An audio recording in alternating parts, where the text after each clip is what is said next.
सलमान खान की battle of Galwan हमारे जवानों के बलिदान का अपमान है। ऐसी फिल्म को मैं किसी भी कीमत पर रिलीज नहीं होने दूंगा। यार, मैं हूं अमिताभ बच्चन।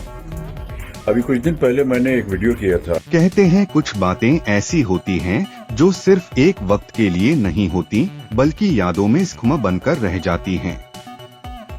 और कुछ आदतें ऐसी होती हैं जो समझाने से नहीं सुधरती, उनके लिए सिस्टम को हिलाना पड़ता है।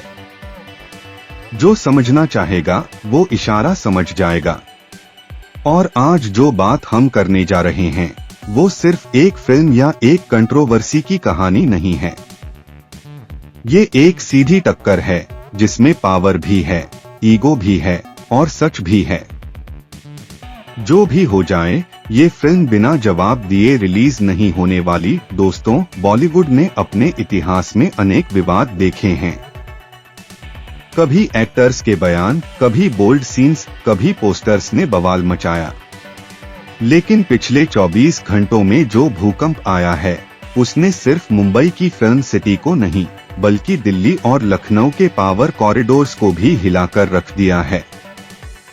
एक तरफ हैं बॉलीवुड के सबसे बड़े सुपरस्टार सलमान खान और दूसरी तरफ हैं देश के सबसे सख्त और फायरब्रांड मुख्यमंत्री योगी आदित्यनाथ। इन दोनों के बीच में आग भड़काने का काम किया है बॉलीवुड के महानायक अमिताभ बच्चन के एक बयान ने। सब कुछ शुरू होता है एक नॉर्मल सी सुबह से, जब सोशल मीडिया पर एक पोस्टर वायरल होता है, बैटल ऑफ गलवान।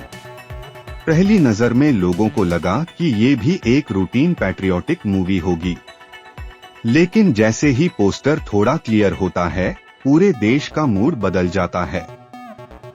सलमान खान न किसी स्टाइलिश हीरो पोज में हैं, न किसी सिनेमैटिक एंट्री के साथ। चेहरा खून से भरा हुआ, यूनिफॉर्म फटी हुई और आंखों में वो गुस्सा और दर्द जो सिर्फ बॉर्डर से लौटकर आने वाले जवान के पास होता है।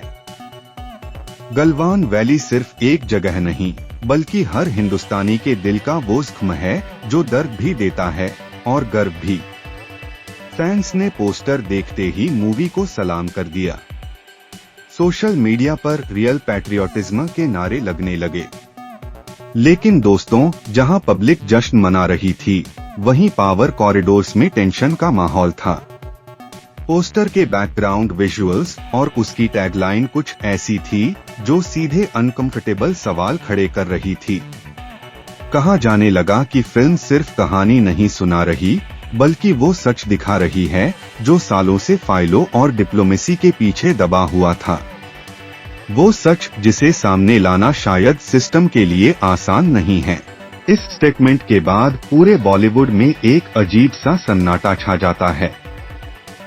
प्रोड्यूसर्स के पसीने छूट जाते हैं क्योंकि करोड़ों रुपए दांव पर लगे होते हैं। सबकी नजर सलमान खान पर होती है।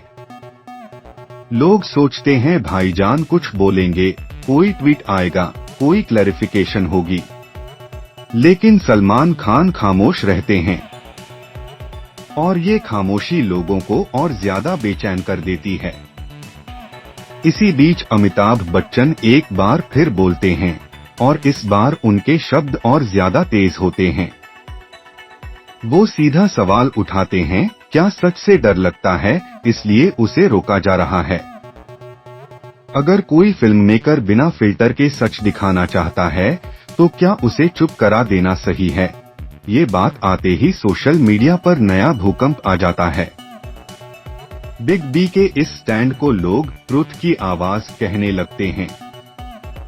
अब ये मामला सिर्फ एक मूवी का नहीं रह जाता, ये बन जाता है पावर बनाम आर्ट, नेशनलिज्म बनाम फ्रीडम ऑफ एक्सप्रेशन।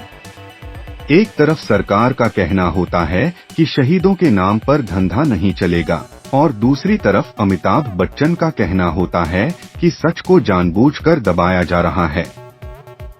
इंडस्ट्री के इनसाइडर्स के मुताबिक फिल्म सिर्फ जवानों की बहादुरी की कहानी नहीं है। इसके अंदर सिस्टम की उन कमजोरियों पर भी सवाल उठाए गए हैं जिन पर सालों से खामोशी बनी हुई थी। इंटेलिजेंस फेलियर, डिसीजन डिले और वो पल जब जवानों ने जानते हुए भी पीछे हटने से इनकार कर दिया। शायद यही सच है। और फिर आता है असली ट्विस्ट।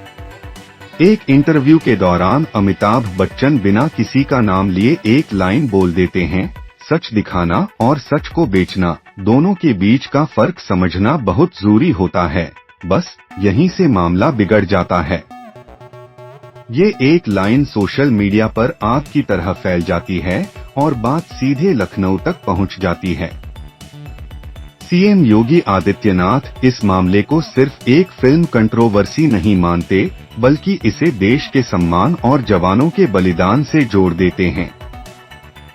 उनका स्टैंड बिल्कुल क्लियर होता है, जवानों के नाम पर बिजनेस नहीं होने दिया जाएगा। अगर फिल्म सच के साथ खड़ी है और सेना के सम्मान को पूरी ईमानदारी से दिखाती है, तो सरकार चट्टान की तरह साथ देगी। लेकिन अगर कहीं भी फैक्ट्स के साथ छेड़छाड़ हुई या शहीदों के बलिदान को ट्विस्ट करके दिखाया गया, तो ये मूवी थिएटर की दहलीज तक भी नहीं पहुंच पाएगी।